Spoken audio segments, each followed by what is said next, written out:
Dark Souls 2 wants you to fight over 40 bosses, but it turns out you barely need to fight any. Some of the skips are intended, others not so much. To find out just how many bosses you actually need to beat in DS2, we'll start with what the game expects from a regular playthrough, the minimum number without using any exploits. Then, we'll dive into the fascinating world of speedrunners and see what is possible using some of their discoveries. When following up one of the most genre-defining games of all time, From Software had two options. Serve up more of the same delicious cake, nom nom nom, it's so good. Or experiment, attempt to push the genre forward and make something bigger, more ambitious. They chose the second path, and instead of just baking another Dark Souls, set out to create a game that was grander. And in many ways, quantity truly came to define Dark Souls 2 after its rocky development. It contains more boss encounters than any other Souls title, with 32 base game and additional 9 DLC bosses. Beating them all is an impressive feat, but what if someone wanted to go in the opposite direction? Maybe because of their questionable quality. What if one wanted to finish Dark Souls 2 while beating the least bosses possible? Today, we will answer that question. One quick note, we will stay confined to the game itself, so no save file manipulation shenanigans like you might have seen Infa do, alright? To begin, we must focus on the end. The new game cycle of Dark Souls 2 is completed by defeating Nashandra in the Throne of Want. This final encounter is only available after slaying the Throne Watcher and Defender, a preceding boss duo. Nashandra likewise won't spawn unless we carry the Giant's Kinship, a key item obtained in memory of Jay. The entrance to the memory is behind one of the game's first bosses, Last Giant, and is more complicated to reach as it requires obtaining the Ashen Mist Heart from Ancient Dragon in Dragon Airy. Fortunately, this boss can be talked some sense into and gives us the heart without fighting. Finally, someone who's at least a little bit reasonable in this game. Hey, what the fuck? But the passage to Dragon Airy from Aldea's Keep is guarded by the very creatively named Guardian Dragon. Upon receiving the heart, it turns out that Last Giant wasn't truly last, and defeating the Giant Lord inside the memory finally rewards us with the Giant's Kinship. That's naturally not all when it comes to the final stretch of the game, because Throne of Want is locked behind the massive King's Gate, which opens only after obtaining the King's Ring.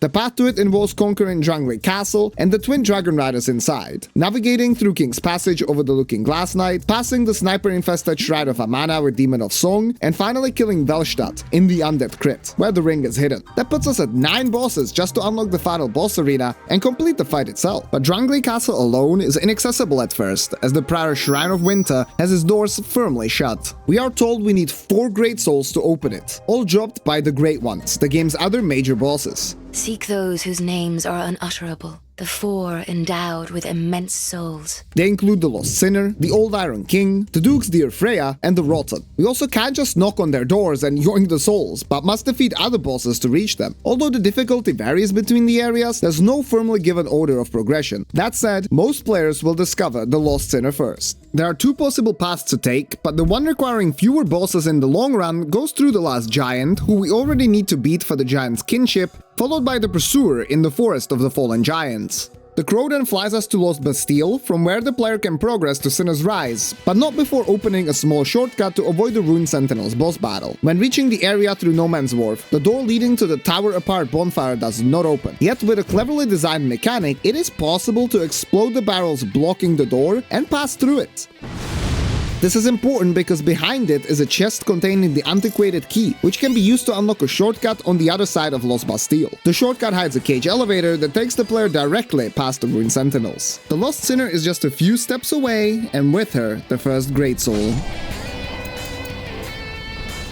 The route to the Old Iron King is defended by the most bosses out of any Great One. The player starts by moving the lever at Majula's exit from the direction of Tower of Flame to Huntsman's Copse, at the end of which they confront the Skeleton Lords. Their defeat unlocks the way to Harvest Valley, ultimately leading to Earthen Peak, a windmill tower surrounded by mountains. At the very bottom of the tower, the Covetous Demon stands tall, later followed by Mitha, the Baneful Queen, at the top. She's hiding the most infamous elevator in all of Souls, riding up to a completely different landscape of the volcanic Iron Keep. A poorly implemented transition showing the troubled development and rushed release. While the keep itself has another boss, it's possible to head straight to the Old Iron King, and unless we die to the real boss, we obtain the second Great Soul. Another path to a Great One begins in Shaded Woods. Besting the Scorpion as Nika leads to Doors of Pharos, and eventually to the Brightstone Cove Seldora. Before descending to the lower levels of the cove, right after the Royal Army campsite, await the Prowling Magus and Congregation. Defeating them and crawling through some sand and spiderwebs leads to the horrific two-headed spider Freya, whose downfall presents another Great Soul. The last missing Great One, the rythin, is located deep underground in Black Gulch. That means we need to descend into the pit in Majula, but if we are to minimize the encountered bosses, we must go one of two ways about it. Either we pay the laddersmith Gilligan 12,000 souls for his longest ladder to reach the bottom of the pit, or we equip the Silver Cat Ring for less fall damage or level enough health to survive dropping to the bottom instead. Landing all the way there skips the entirety of the Grave of Saints with the Royal Rat Vanguard and leads directly to the Gutter, which houses no bosses at all, and finally to the Black Gulch and the boss itself.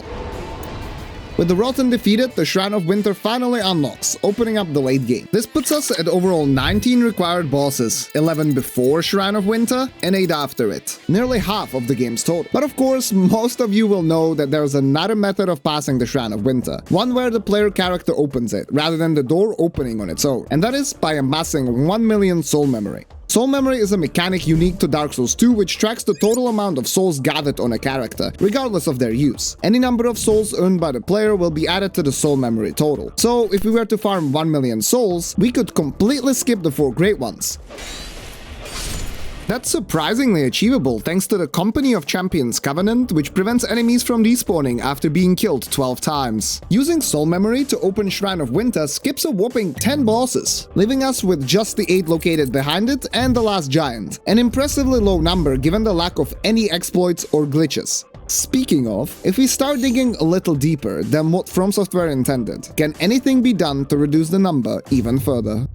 For starters, the outlier on the list, Last Giant, normally drops a soldier key, unlocking further parts of the forest. Blocking the Memory of J entrance is also a nearby King's Gate, but the Cardinal Tower is dangerously close to the memory tree, and guess what? The gap can be crossed using a precise jump.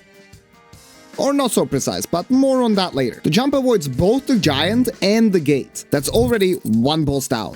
Let's look at the late game now. Which obstacles prevent us from lowering the count? The final boss, Lashandra, cannot spawn without the player truly possessing the giant's kinship, which keeps the Memory of J as a mandatory area, and the only known way to reach it is via the tree in the Forest of the Giants. The tree cannot be interacted with unless we have the Ashen Mist Heart from the Dragon Eyrie, so that part is tricky as well. But what about the third key item, the King's Ring? It is locked behind most of the remaining bosses and, contrary to the previous items, simply opens specific parts of already accessible areas, rather than spawning a unique boss or transporting the player to a separate map altogether. In fact, we already managed to skip one of the King's Gates via the Last Giant skip, and with only 2 other gates remaining, the potential to skip the entire run to Undead Crypt is there. Dark Souls 2, being the experimental and troubled game that it is, has an unsurprising variety of exploitable glitches and contains one of the most iconic Souls glitches ever, the parrywalk, a glitch almost tailor-made for avoiding obstacles. Parrywalking was discovered back in 2014 by Exelre, but carries a rich history of development spanning to late 2023. In essence, it allows the player to walk in the air and thus reach otherwise inaccessible areas through numerous out-of-bounds sections. There's a lot to how parrywalking works, but it boils down to parrying an enemy and letting them fall on the ground, followed by somehow cancelling the ground riposte animation.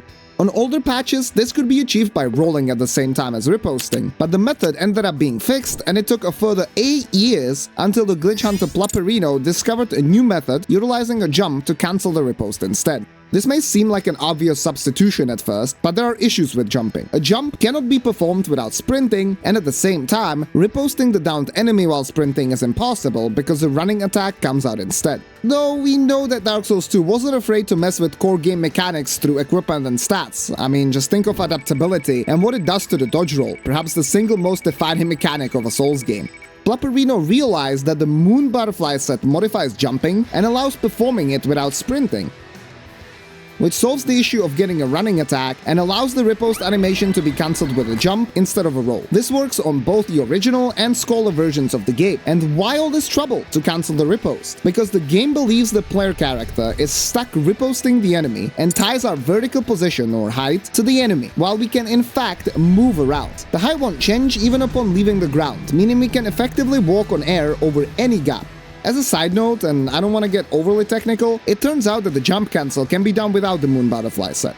When starting the sprint, after the initial acceleration, there's a tiny window where jumping is already possible, but the game hasn't turned an R1 input from the riposte into a running attack yet. So a parrywalk can be done regardless of equipment, although it is way more difficult. You can see me performing it here on the Hydenite, one of the most difficult enemies to parrywalk with. Don't want to get overly technical, I say, as I proceed to explain everything anyways. With this knowledge, let's now investigate the two King's Gates, starting with Aldea's Keep.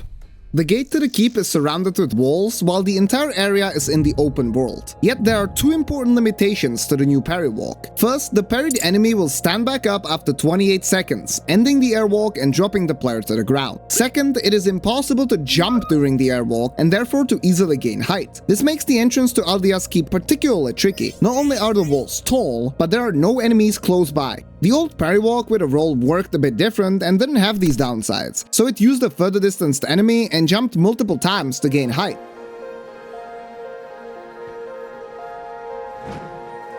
But our current patch and Scholar endures down for?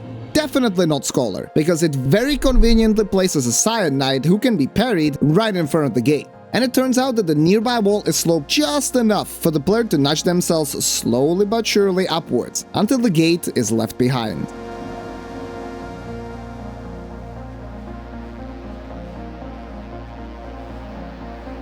For the original game, the absence of the Scion Knight lays any ambitions of using a parrywalk for this skip to rest. But not all hopes are lost. The Moonlight Butterfly set, turns out, is even more special than previously thought. Simply equipping the skirt or the wings and jumping immediately after results in what is called a moon jump, a jump with decreased gravity and thus increased travel distance. Thanks to this tech from January 2023, Aldea's Keep skip can be performed on any version of Dark Souls 2.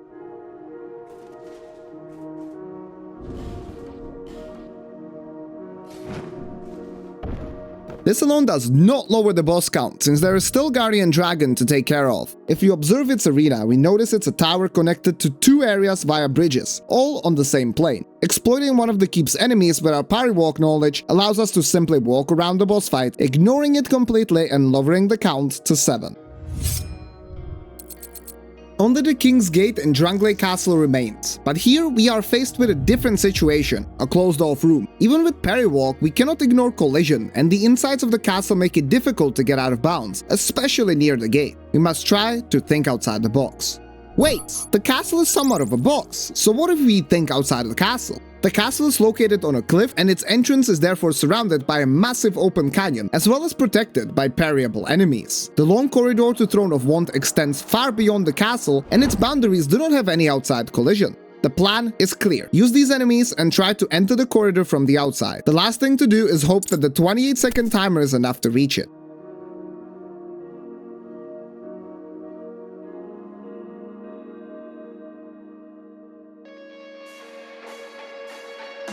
And it is, with some time to spare as well. When the riposted enemy stands up, we fall directly behind the King's Gate and can proceed to the final bosses, eliminating the need for the King's Ring, and with it the entire run through Drangleic Castle with Twin Dragon Riders, King's Passage with the Looking Glass Knight, Shrine of Amana with Demon of Song, and finally the Undead Crypt with Velstadt, leaving us at mere 3 required bosses out of the game's 41 total, and down to a third of the casually mandatory number. This is wild, as it places Dark Souls 2 down to the same sum as Dark Souls 1, a game with a lot fewer total bosses. What's most impressive to me is that thanks to the moon jump, any version of Dark Souls 2 can reach this low, while the 3 bosses of Dark Souls 1 are achievable only in the remaster, not Prepared to Die.